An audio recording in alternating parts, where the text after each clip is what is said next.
Today, I am super excited to share with you 5 awesome Dollar Tree DIYs using their peel and stick wallpapers. These projects are budget-friendly, easy to do, and will add a charming touch to your home decor. Dollar Tree's new peel and stick wallpaper designs are absolutely gorgeous. When I first saw them, I grabbed a bunch and I couldn't wait to start crafting with them. For the first project, I'll be using this blue and white butterfly pattern wallpaper. I'll be making a decorative sign, and I'll also be using this black frame from Dollar Tree. They do have a variety of frames, so you can choose whichever you prefer. I'm going to cover the frame surface with the paper, so I lay the frame on top and I traced around the frame. It's a little more than I need, which I will trim off later. It's definitely better to have too much than too little. To stick the wallpaper, I peel back a small amount of the backing paper and I line one edge, and then I slowly peel out the rest of the backing paper while smoothing down the wallpaper to remove any bubbles. And then I just crease the edges with the excess paper and I trim the excess with a craft knife. I still had some paper left over and I wanted to use it up, so I'm going to cover this hexagon mirror from Dollar Tree with it. I thought the black frame was a perfect match to the other frame. So I trace a mirror onto the remaining paper and I cut it out. Just like the first frame, I peel back a corner of the backing paper and I stick it onto one corner of the mirror. And then I peel off the rest of the backing paper while smoothing down the wallpaper. After that, I crease the edges, and that makes it easier to trim off the excess using a craft knife. So now that's done, I'll be placing some wood words in the center, and these are from Dollar Tree. Each word comes in a pack of 2, and I'll be using one of each. I'll be painting the words black with chalk paint from Folk Art. I thought it would be a nice contrast against the blue and white background, and it also matches the frame. But you know, I think you could paint the words in other colors, and that would look just as beautiful. I also considered painting it white, gold, or even navy, as well as leaving the wood natural. I kind of like that option too, so I glued the black wording down, and this project is done. For this project, I'll be using a couple of these hanging wooden circle signs. I've had these for a while and I wanted to finally use them. They do have a raised die cut design right on top, which is nice, but I really only wanted the back blank side. So on one of them, I'm going to cut it right in half, and to do that, I lay a metal ruler right on top and I score it several times with a utility knife. Eventually, it will break in half. The wood is pretty thin, but you will need to go over that die cut area a few more times extra to get through. On top of the uncut circle, I'm going to place this bamboo circle. This one's from Dollar Tree. It comes in a pack of 2, and I'll be using the larger of the 2. Now this one is already painted or lightly stained from a previous project. You can definitely paint it any other color for more contrast, as well as that wood round, but I'm going to leave that one natural. I'm applying Titebond multi-surface glue on one side of the ring, and then I place that right in the center. For the half round, I'm going to be sticking on top this light green wallpaper. It has some branches with white flowers. It's really pretty. So I just cut that to the size that I need, and I peel back a small corner of the backing paper and I attach that right on top of the half round. Now I did cut the round right in half, but you can also cut it a little higher up if you want. Next, I'm going to apply some glue on top, just enough to match the half round. To hang, you can just string through some rope or ribbon, but if you don't want the holes to show, then you would just position that half round over it. And there you have it. This adorable little wall pocket is all done. You can easily make a few more, maybe 2 or 3, and fill them with flowers or stems. For this project, I'll be using the wood on this hanging shelf kit, as well as this 12-inch 1x2, both from Dollar Tree. I'll be making a little riser tray, and I'm going to measure and trim the wood to the length of the shortest side of the shelf, and I'll be trimming 2 to that size. I'm going to deepen the color of the wood just a bit, as well as the edge of the shelf to match with a couple neutral acrylic paint colors. I'm mixing together khaki and territorial beige from Apple Barrel, thinned out with some water so that it goes on like a stain.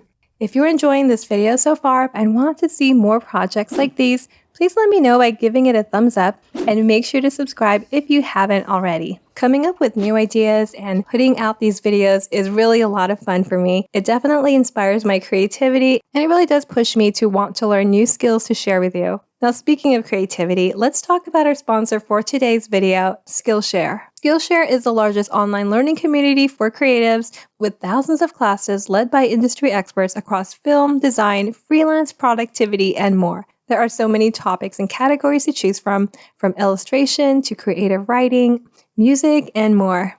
With Skillshare's learning paths, you can deepen your skill set with curated classes that build on each other, reinforcing what you learn. Now, I mentioned how much I love making these videos for you guys, and part of that process is video editing. Now, for the past year, I've been using Adobe Premiere Pro for editing, and I love it, but I feel like I barely scratched the surface of what it can do. So I recently took a class called Learn Adobe Premiere Pro and Edit a How-To Video for Beginners by Halise.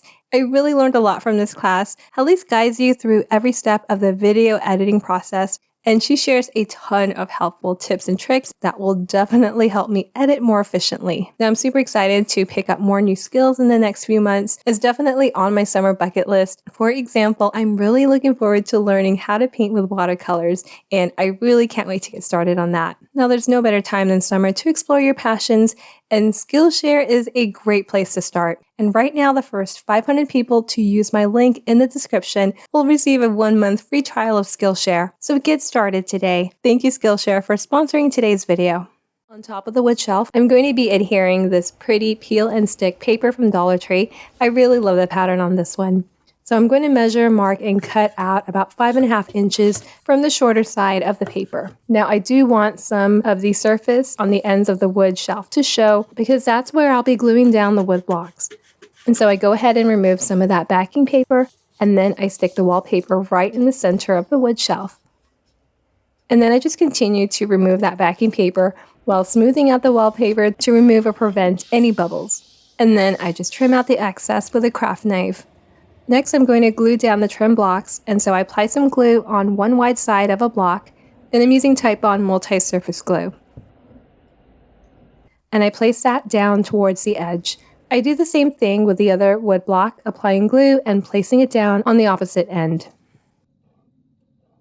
So this side is done, and I'm really loving how it's looking. But you know, when I turned it over, I thought this would look really nice if I made it double-sided, and I still had some wallpaper left over from the previous project, which was more than enough to cover the surface. And so I just marked and cut the amount that I needed to cover that whole surface.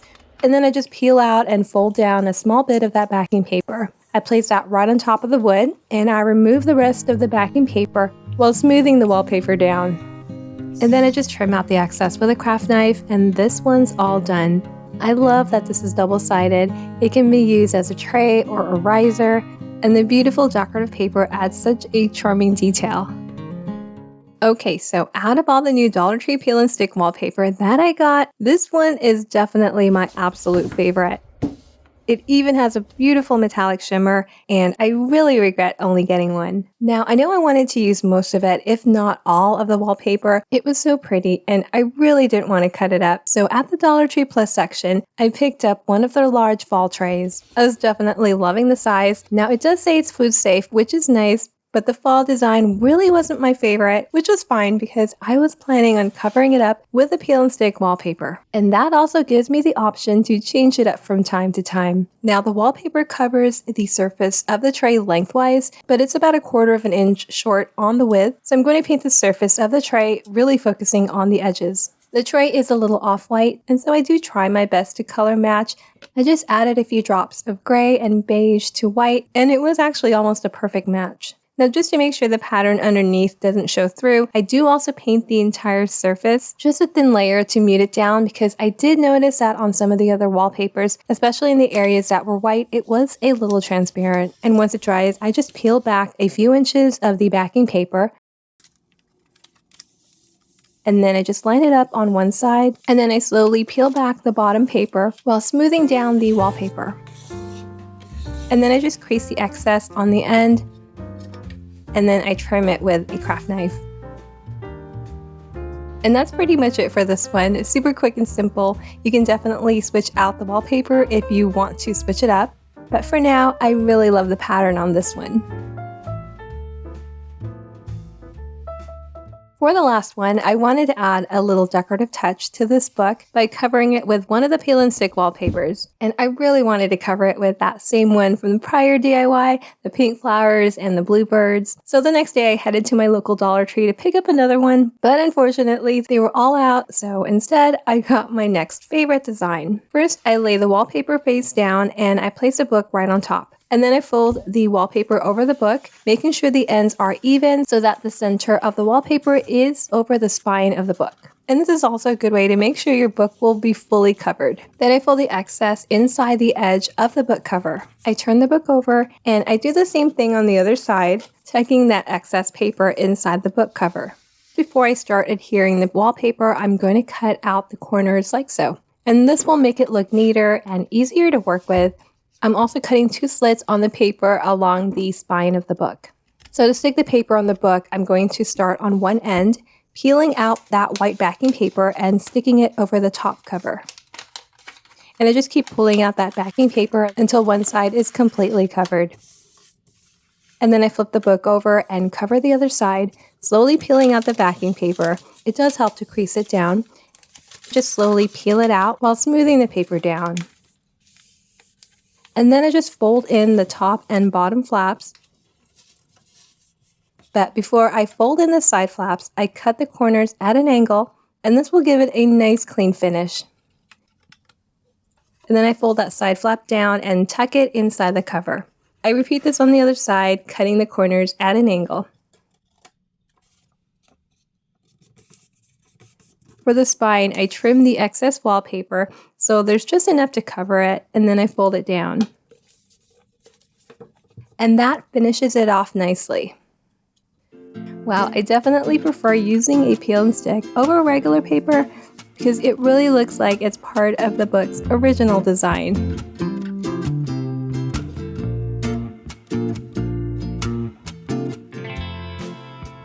Thank you so much for watching. Let me know if you made it all the way to the end and which one is your favorite. Also, don't forget to check out Skillshare in the description box below. Until next time, bye!